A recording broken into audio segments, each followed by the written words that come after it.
지금 현재 비트코인은 신고가를 뚫느니 마느니 하고 있는데 리플은 3,000원, 거의 그 자리 그대로입니다. 답답하신 분들이 많으실 텐데 오늘 제가 명확하게 말씀을 드리겠습니다.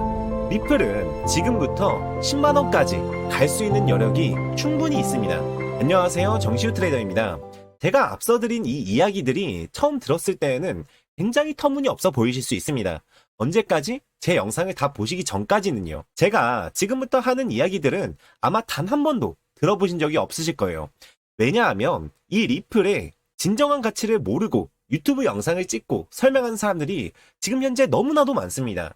오늘 제가 준비한 이 영상을 끝까지 보신다면 진정한 가치를 알고 투자하는 것과 그냥 오를 것 같아서 투자하는 것과는 정말 천지 차이라는 것을 느끼실 수가 있으실 거예요. 자, 전부 각설하고 지금부터 바로 말씀을 드릴게요. 여러분들, 비트코인은 디지털 세상의 금이라고 합니다. 그렇다면 리플은 디지털 세상의 블록체인에서의 달러라고 할 수 있어요. 먼저 기축통화의 역사부터 짚고 한번 넘어가도록 하겠습니다. 미국 달러가 기축통화로서 공식 인정이 된 것은 1944년입니다. 그리 오래된 건 아니죠. 역사적으로 달러가 기축통화가 된 배경에는 두 번의 큰 전쟁이 있었습니다. 두 번의 전쟁 동안 미국은 전 세계에 다량의 전쟁 무기와 물자를 공급하는 역할을 했습니다. 그 과정 속에서 참전국들이 미국에 지불한 결제 수단이 바로 금이에요. 전쟁의 시기에 전 세계의 금이 미국으로 이동을 했고 미국의 금 보유량은 계속해서 증가를 했습니다.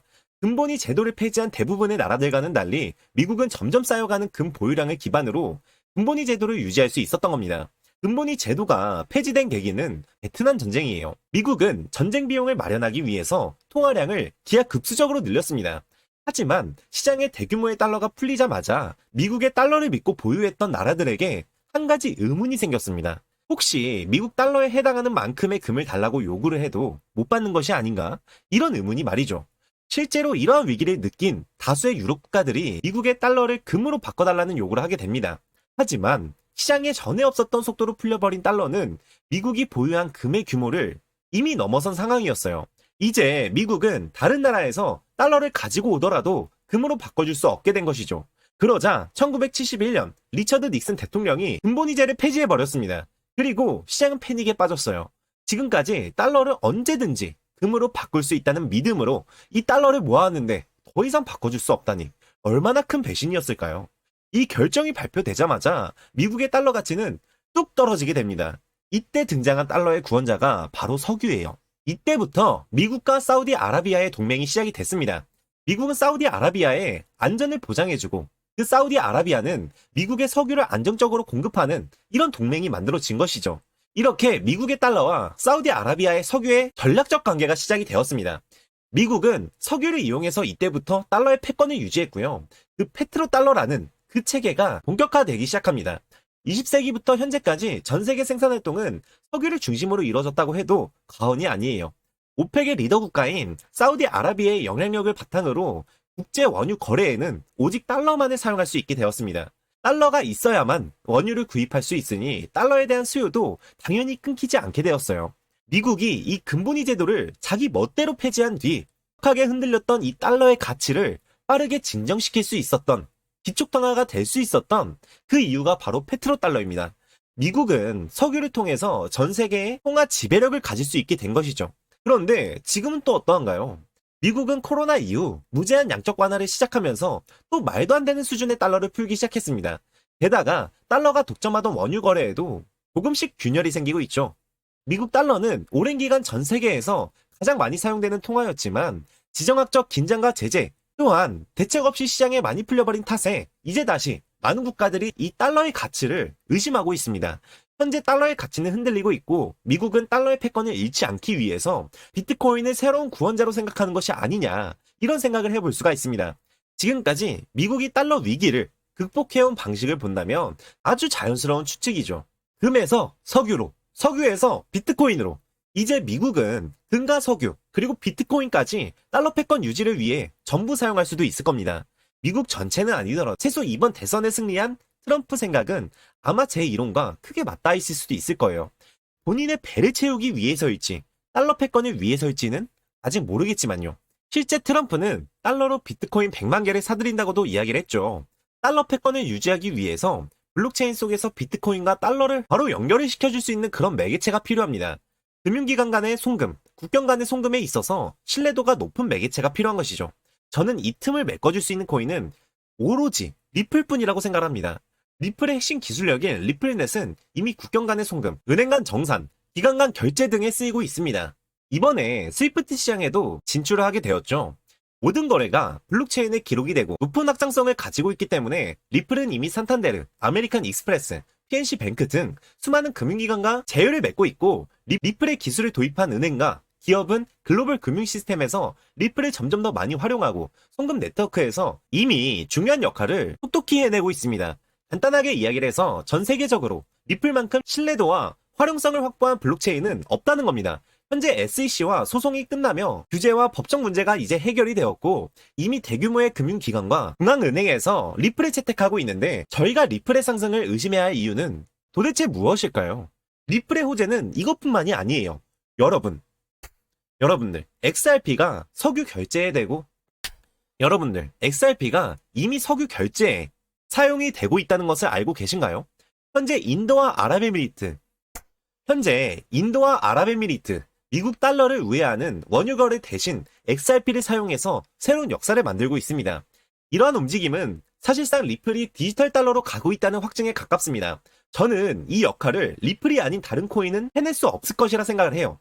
블록체인에서 비트코인은 자산 역할, 리플은 통화 역할을 하게 될 거예요. 자, 여러분들. 그런데 리플은 통화가 되기 위해서는 변동성 문제를 가지고 있었는데 RLUSD라는 자체 스테이블 코인까지 발행을 하면서 이 변동성 문제까지 해결했습니다. 글로벌화가 가속되며 환전해야 하는 일은 점점 더 많아지고 있습니다. 쉽게 생각할 수 있는 해외여행, 그리고 해외 직구, 미국 주식 투자까지 개인으로 보면 이 정도겠지만 기업 입장으로 가면 더욱더 다양해집니다. 메이드 인 차이나, 메이드 인 재팬, 심지어 메이드 인 코리아 제품들까지도 원재료는 해외에서 수입을 하는 경우가 많죠. 우리가 사용하는 모든 물품의 중간에는 환전이라는 과정을 대부분 포함을 하고 있어요. 이것의 총계를 외환시장의 규모로 볼 수가 있습니다. 외환시장의 규모는 자그마치 하루 평균 거래량이 약 3조 달러로 하나로 환산하면 4,300조 원에 달하죠. 연평균 거래량은 약 150조 달러로 하나로는 21경 규모입니다. 그런데 바로 이 시장에 리플이 등장을 했다는 거예요. 리플의 최종 목표는 전 세계를 개인 간에도 자유롭게 이동시키는 표준 프로토콜이 되는 겁니다. 여러분들, 이건 굉장히 혁명적인 목표예요. 기존에 개인이나 기업이 환전하는 방법을 살펴볼까요? 예를 들어 한국에서 100만 원을 달러로 환전한다고 생각을 해봅시다. 보통 개인이 환전을 할 때에는 시중은행이나 환전상을 이용합니다. 그러면 우리는 시중은행에게 한 번, 한국중앙은행에 한 번, 그리고 미국중앙은행에 한 번, 총 3번의 수수료를 내게 됩니다. 그런데 리플을 사용하게 되면 단 2번만 지불을 하면 됩니다. 심지어 그 과정은 매우 간단하고 빠르죠. 네트워크 비용도 굉장히 저렴하기 때문에 우리가 기존에 내던 환전 수수료는 정말 훨씬 더 저렴해질 거예요. 하지만 리플은 여기서 만족하지 않습니다. 아니, 어차피 거쳐서 갈 거면 그냥 리플을 각 나라에서 실제로 사용하게 된다면 수수료를 한 번만 내면 되는 거 아니야? 이런 생각을 하게 되는 것이죠. 환전을 해야 하는 우리 입장에서는 굉장히 합리적인 생각이에요. 하지만 가장 큰 문제가 있었습니다. 리플은 변동성이 크다는 거예요. 리플은 한 달 만에 400%가 올랐다가 또 일주일 만에 20%가 떨어지고 큰 변동성을 갖고 있죠. 그래서 리플은 이런 변동성 리스크를 해결해 줄 수 있는 RLUSD를 발행했습니다. 가격 변동성을 낮추고 안정성과 규제 준수를 보장할 수 있게 된 것이죠. 저는 현재 전 세계에 어느 나라를 가도 면세점에 달러로는 가격 표시가 되어 있는 것처럼 가까운 미래에는 전 세계 면세점에서 RLUSD 가격표를 달아놓은 세상들이 찾아오게 될 수도 있다고 생각합니다. 이렇게 되면 제가 영상 초반에 말씀을 드렸던 것처럼 리플이 디지털 세계의 달러, 기축통화가 되는 것이죠. 아마도 쉬운 과정은 아닐 거예요. 일단 첫 번째로 기존 전통금융시장에서 매일 하루 거래 금액이 3조 달러나 되는 외환시장을 기반으로 이 수수료를 통해 엄청난 돈벌이를 하고 있는데 이것을 뺏어간다고 하면 기존의 전통금융시장의 플레이어들이 가만히 있지 않을 겁니다. 하지만 이러한 문제는 자연스럽게 해결이 될 것이라고 생각을 해요. 결국 시장은 사람들이 원하는 방향으로 가게 되어 있습니다. 그리고 대부분의 사람들은 간편하고 저렴하고 효율적인 것을 원합니다. 즉, 기존에 있던 방식보다 새로운 방식이 몇 배 이상 저렴하고 메리트가 있다면 개인과 기업은 결국엔 비싼 수수료가 붙던 기존의 전통 금융 시스템이 아닌 리플이라는 새로운 거래 방식을 선택하게 될 겁니다. 머지않은 미래에는 이런 흐름을 받아들이고 먼저 움직인 금융시장이 살아남게 될 거예요. 기존 방식을 끝까지 고집하는 전통 금융시장의 엘리트들은 도태되는 순간이 반드시 오게 될 것이라 생각합니다. 여러분, 이 이야기를 듣고 리플이 장악하게 될 시장을 한번 그려보세요. 리플넷, 리플 네트워크의 쓰임새가 많아진다면 당연하게도 리플의 가격은 수직 상승을 할 수밖에 없게 될 겁니다. 엄청난 규모가 될 것 같지 않나요? 연평균 150조 달러, 하나로 21경 규모의 외환시장은 다른 그 어떠한 시장은 비교도 할 수 없는 어마무시한 시장의 규모입니다. 그런데 고작 현재 리플의 시가총액은 180조 정도입니다. 하루 거래 금액이 4,300조 원, 연평균 21경 규모의 이 엄청난 규모의 외환시장을 리플이 좀 주도할 수 있게 된다면 어떻게 될까요? 리플의 가격 5,000원, 1만원? 아니요. 5만원, 10만원, 그 이상도 충분히 가능하게 될 겁니다. 이미 누군가 리플 물량을 팔아서 리플의 가격이 낮아지면 계속해서 매수하고 있다는 움직임이 확인이 되고 있습니다. 자, 여러분들께서는 지금부터 리플에 속았다고 뒤늦게 한탄할 것이 아니라 이러한 움직임과 흐름, 이런 것들을 면밀히 살피면서 리플의 파도에 올라타야 합니다. 2008년에 있었던 금융위기급 부의 재분배가 이번 비트코인과 리플을 통해서 나타나게 될 거예요. 여러분, 누군가는 여러분들의 물량을 뺏기 위해 온갖 뉴스와 루머들로 흔들 거예요. 하지만 본질을 아는 사람들은 흔들리지 않습니다. 리플은 디지털 세계에서의 진정한 기축통화 후보입니다. 그리고 이번 불장은 여러분이 리플을 기회로 삼느냐, 다시 한번 놓치느냐를 결정을 짓게 되는 순간이 분명히 오게 될 겁니다. 이번 시장에서 다른 코인? 몰라도 괜찮아요. 이번에 이 리플 하나만 제대로 알아가셔도 이 상승장을 충분히 누릴 수 있습니다.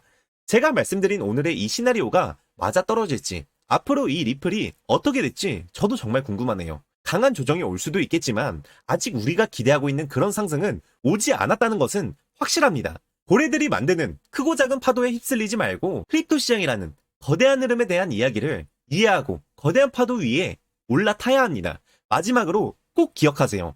리플은 우리를 속인 적이 없습니다. 지금부터는 흔들리는 자와 흔들리지 않는 자, 딱 이렇게 두 분류로 나뉠 겁니다. 여러분들께서 흔들리지 않고 투자를 하실 수 있도록 네이버 카페도 하나 만들어 놨어요. 카페 회원분들 위해서 실시간으로 리플 관련 자료들 업로드해드리고 있고요. 매일마다의 정시우 트레이더의 리플 관점도 공유해드리고 있으니 리플 투자하시는 데 있어서 참고하시면 좋을 것 같습니다. 들어오시기 편하게 댓글로 네이버 카페 링크 남겨두도록 하겠습니다.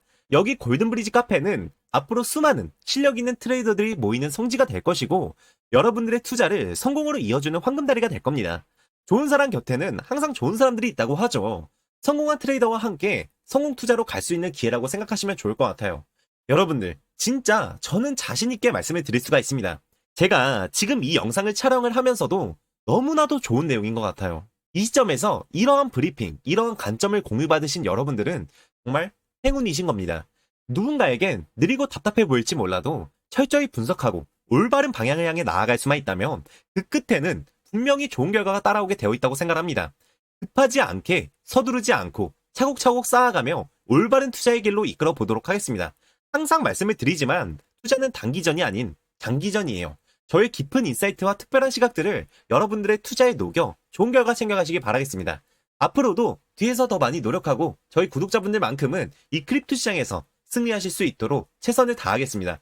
오늘 영상 끝까지 시청해주셔서 감사하고요. 오늘 영상은 여기서 마치도록 하겠습니다. 도움이 되셨다면 좋아요와 구독 그리고 알림 설정까지 해주시면 감사드리겠고요. 댓글도 꼭 한 번씩 부탁드리겠습니다. 다음 영상에서도 저 정시우 트레이더의 특별한 시각 함께 공유해 드리도록 하겠습니다. 감사합니다.